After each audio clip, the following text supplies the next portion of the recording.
Nahihilo ako. Nahihilo ka ba? Subukan ng moringa at sigarilyas.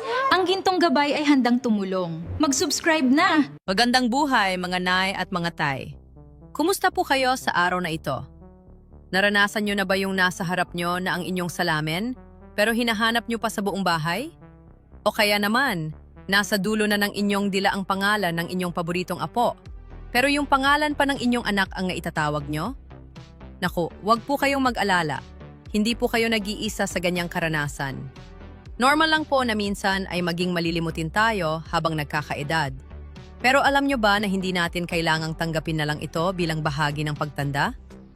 Ang ating utak ay parang makina rin na kailangang alagaan at langisan para hindi kalawangin. At ang pinakamagandang balita? Ang gamot para manatiling talas-isipan ay wala sa butika, kundi nasa ating kusina at palengke lang matatagpuan. Bago tayo magpatuloy sa ating listahan ng 6 na superfoods, baka naman po pwede nating pindutin muna ang like button sa ibaba. At kung gusto nyo pa pong makatanggap ng mga ganitong gintong payo para sa inyong kalusugan, huwag pong kalimutang mag-subscribe sa ating channel na Gintong Gabay. Pindutin nyo na rin po ang bell icon para lagi kayong updated sa ating mga bagong tips para sa mga senior na gaya natin. Ako po ang inyong kapamilyang doktor, si Dr. Reyna Del Sol, at narito ang inyong Gintong Gabay. Ngayong araw, hihimayin natin ang 6 na pagkaing Pinoy na magsisilbing brain boosters para kahit 60, 70 o 80 years old na tayo, ay kasing talas pa rin ng kidlat ang ating memorya. Handa na ba kayo? Tara, simulan na natin! Food number 1, malunggay, ang brain armor. Simulan po natin sa ating pambansang gulay, ang malunggay. Alam niyo po mga nay, naalala ko ang isa sa aking mga pasyente dito sa Makati, si Aling Nena. Sabi niya sa akin, "Doktora, ang hilig ko sa malunggay sa tinola at ginisang munggo, kaya siguro hanggang ngayon, kabisado ko pa ang lahat ng birthday at pati cellphone number ng 12 kong apo." Napangiti po ako dahil may katotohanan ang obserbasyon ni Aling Nena. Ang malunggay ay hindi lang basta pampalasa. Ito ay tunay na brain armor.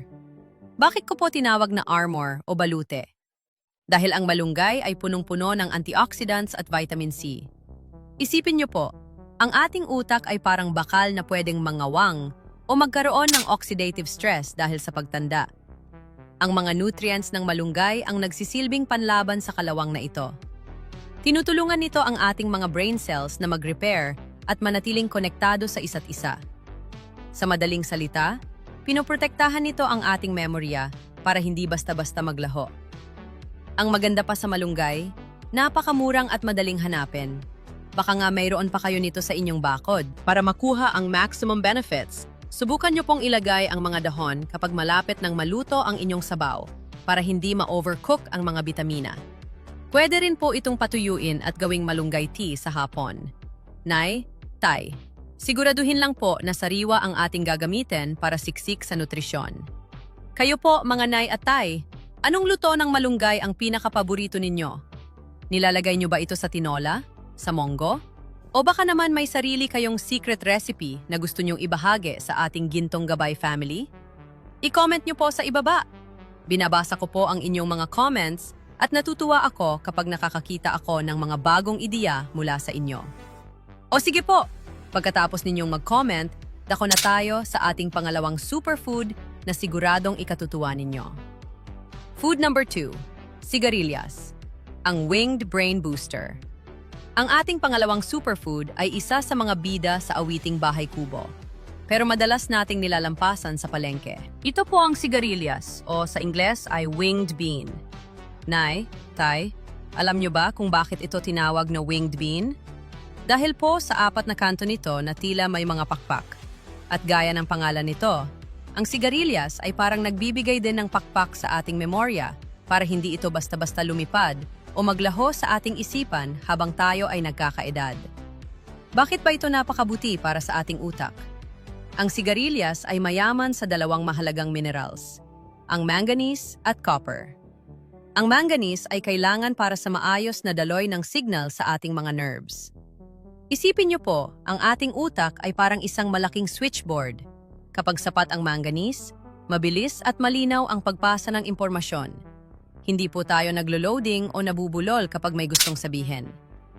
Ang copper naman ay tumutulong upang magkaroon tayo ng sapat na focus at concentration sa ating mga ginagawa sa araw-araw. Masarap po itong igisa sa bagoong o isama sa gising-gising na may gata at sili. Siguraduhin lang po mga tay na huwag masyadong maalat ang bagoong para hindi tayo mapahamak sa ating kidney health at blood sugar. Naalala ko nga po ang kwento ng isang nanay sa ating komunidad. Sabi niya, "Doktora, dati hirap ako mag-focus sa pagbabasa ng Biblia. Pero mula nung ginawa kong regular ang sigarilyas at iba pang gulay sa aking diet, parang mas nagiging malinaw ang bawat salita sa aking isipan." Ganyan po ang kapangyarihan ng tamang nutrisyon. Para sa ating mga nay at tay na nagbabantay ng kanilang creatinine levels o may issue sa kidney, huwag pong mag-alala dahil ang sigarilyas ay mababa sa sodium at safe isama sa inyong meal plan basta tama ang pagkakaluto. Kayo po mga kapamilya, kailan ang huling beses na nakakain kayo ng sigarilyas?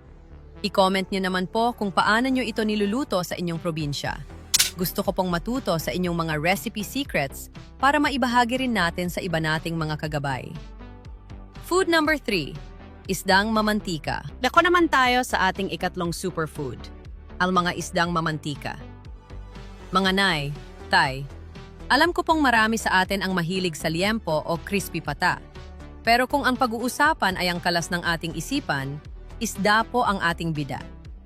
Ang mga isdang ito ay tinatawag nating fatty fish dahil sa taglay nilang healthy fats. Huwag po kayong matakot sa salitang fat o taba rito dahil ito po ang uri ng taba na kailangan ng ating utak para hindi ito mangangalawang o maging ulyanin. Naalala ko po ang isa nating kapamilya, si Tatay Carding. Minsan siyang lumapit sa akin at nagtanong, "Doktora, kailangan ko po ba talagang bumili ng mga mamahaling supplements o yung mga foreign na isda gaya ng salmon para lang tumalas ang aking memorya?" Ang sagot ko po sa kanya, "Tay, wag na po tayong lumayo at wag na nating pahirapan ang ating bulsa. Ang ating mga lokal na isda gaya ng sariwang bangus, tulingan, tamban, at kahit ang ating paboritong sardinas ay siksik na sa omega-3 fatty acids. Mas mura na, mas masarap pa, at siguradong fresh mula sa ating mga palengke. Bakit mamahalaga ang omega-3? Isipin niyo po, ang ating utak ay binubuo ng halos 60% ng taba. Ang omega-3 mula sa isda ay parang langis sa makina ng ating isipan. Tinutulungan nito ang ating mga brain cells na mag-usap ng mabilis. Kapag sapat ang omega-3 sa ating katawan, mas madali nating naalala kung saan natin nailapag ang ating salamin o kung ano ang ipinapabili sa atin sa palengke. Para sa ating mga senior, ito ay mabisang panlaban sa paghina ng cognitive function. Ang payo ko lang po, mga nay at tay, hanggat maaari ay iwasan nating laging deep-fried o sobrang prito ang isda dahil nawawala ang ilang sustansya nito sa sobrang init. Mas mainam po kung ito ay ipapangat, gagawing sinigang, o kaya ay ihaw. Sa ganitong paraan, siksik pa rin ang sustansya para sa ating utak. O mga tay, isama na ang isda sa listahan ng bibilhin bukas ha? Sa susunod na bahagi, pag-uusapan naman natin ang mga crunchy na pagkain na paboritong snack nating lahat. Food number 4, mani at buto. Sino po sa inyo mga nay at tay ang mahilig magmani habang nanonood ng TV o nagpapahinga sa hapon? Huwag po kayong mag-alala dahil ang paborito nating merienda ay hindi lang masarap, kundi brain food din pala. Ang mga mani at buto, gaya ng kasoy, mani, at buto ng kalabasa, ay siksik sa vitamin E at zinc. Ang vitamin E po ay nagsisilbing proteksyon ng ating brain cells laban sa pagtanda, habang ang zinc naman ay mahalaga para sa ating focus at concentration. Ngunit mga nay at tay, mayroon po akong mahalagang paalala. Bilang inyong kapamilyang doktor, tungkulin ko ring bantayan ang inyong kabuuang kalusugan. Alam ko po na marami sa ating mga senior ang maingat sa kanilang kidney health at creatinine levels. Kung kayo po ay may maintenance para sa bato, kailangang dahan-dahan lang tayo rito. Bakit po? Dahil ang mga mani ay may taglay na phosphorus at potassium na kailangang bantayan kung medyo mahina na ang ating kidneys. Hindi naman po bawal, pero dapat ay moderate o katamtaman lang ang pagkain. Isa pa pong gintong paalala. Hanggat maaari, piliin po natin ang mga mani na unsalted o walang asin. Ang sobrang sodium o alat ay kaaway ng ating blood pressure at ng ating bato. Kung bibili po kayo sa palengke, mas mainam yung kayo mismo ang magluluto o magsasangag sa bahay nang walang dagdag na alat. Sa ganitong paraan, nakukuha natin ang brain benefits nang hindi na itataas ang ating creatinine at presyon. Gaya ng nakikita ninyo sa set natin na yon, simple lang ang ating gabay, balanse at ingat. Kayo po mga tay, ano ang paborito ninyong pulutan na healthy? Mani ba o buto ng kalabasa? I-comment nyo po sa ibaba at kung may tanong kayo tungkol sa kung gaano karami ang dapat ninyong kainin based sa inyong kondisyon, huwag po kayong mahiyang magtanong. Lagi po nating tandaan, ang talas ng isip ay dapat laging kapares ng malusog na pangangatawan. O, handa na ba kayo para sa ating susunod na superfood na diretso mula sa ating mga taniman sa probinsya? Food number 5, saluyot at dahon ng kamote. Dumako naman tayo sa ating ikalimang superfood, ang mga madidilim na dahong gulay gaya ng saluyot at dahon ng kamote. Pansinin niyo po mga nay at tay, ang ating mga lolo at lola sa probinsya. Kahit nasa 80 o 90 years old na sila, ang bibilis pa rin sumagot sa kwentuhan at ang tatalas pa rin ng memorya. Ang isa sa mga sikreto nila ay ang hilig sa mga nilutong gulay na ito na madalas ay pinitas lang sa paligid.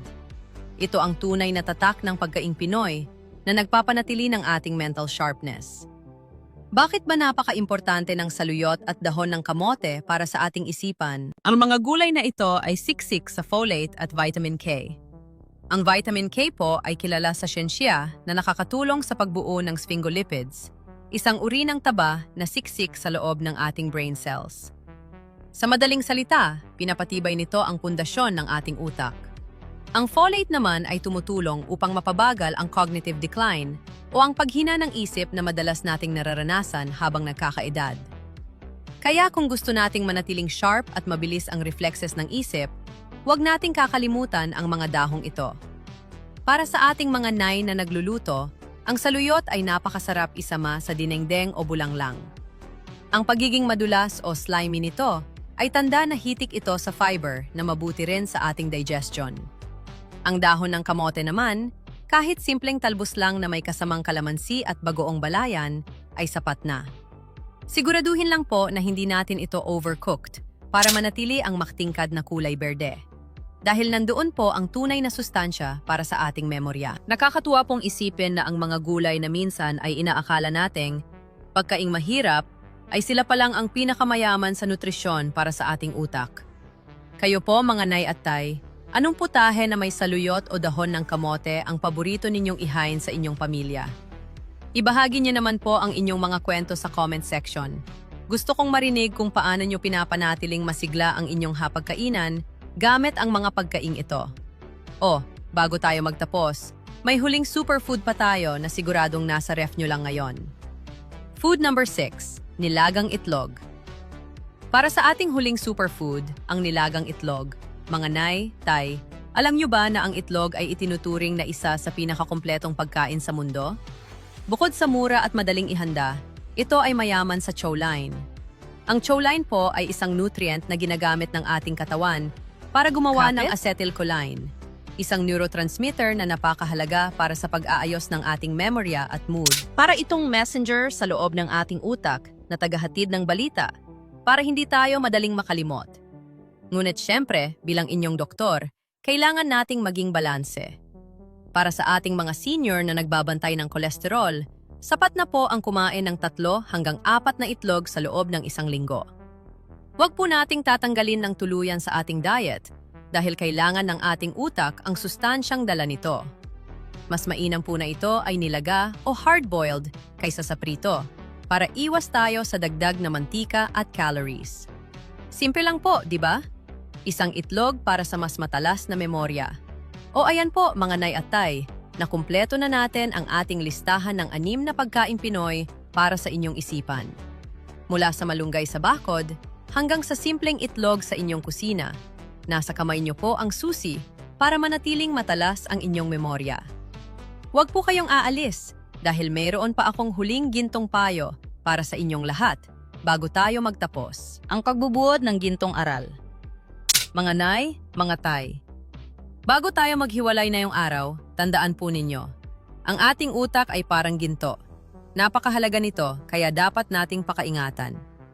Ang pagkain ng malunggay, sigarilyas, isda, mani, mga dahong gulay, at itlog ay hindi lang simpleng pagkain. Ito po ay pamumuhunan sa inyong masayang kinabukasan, kasama ang inyong mga apo. Sa bawat subo ng masustansyang pagkain, binibigyan nyo ng pagkakataon ang inyong isipan na manatiling masigla at alerto. Ang pag-iwas ay laging mas mabuti kaysa sa lunas. Huwag nating hintaying maging masyadong malilimutin bago tayo kumilos. Samahan nyo rin po ang tamang pagkain, sapat na tulog, pag-inom ng tubig, at pananalig sa may kapal. Para sa akin, ang pinakamagandang regalo na maibibigay nyo sa inyong pamilya ay ang inyong malusog na pangangatawan at matalas na isipan. Ang sa susunod nating kwentuhan at gabay pangkalusugan. Ingat po kayo lagi mga nay at tay. God bless po sa ating lahat.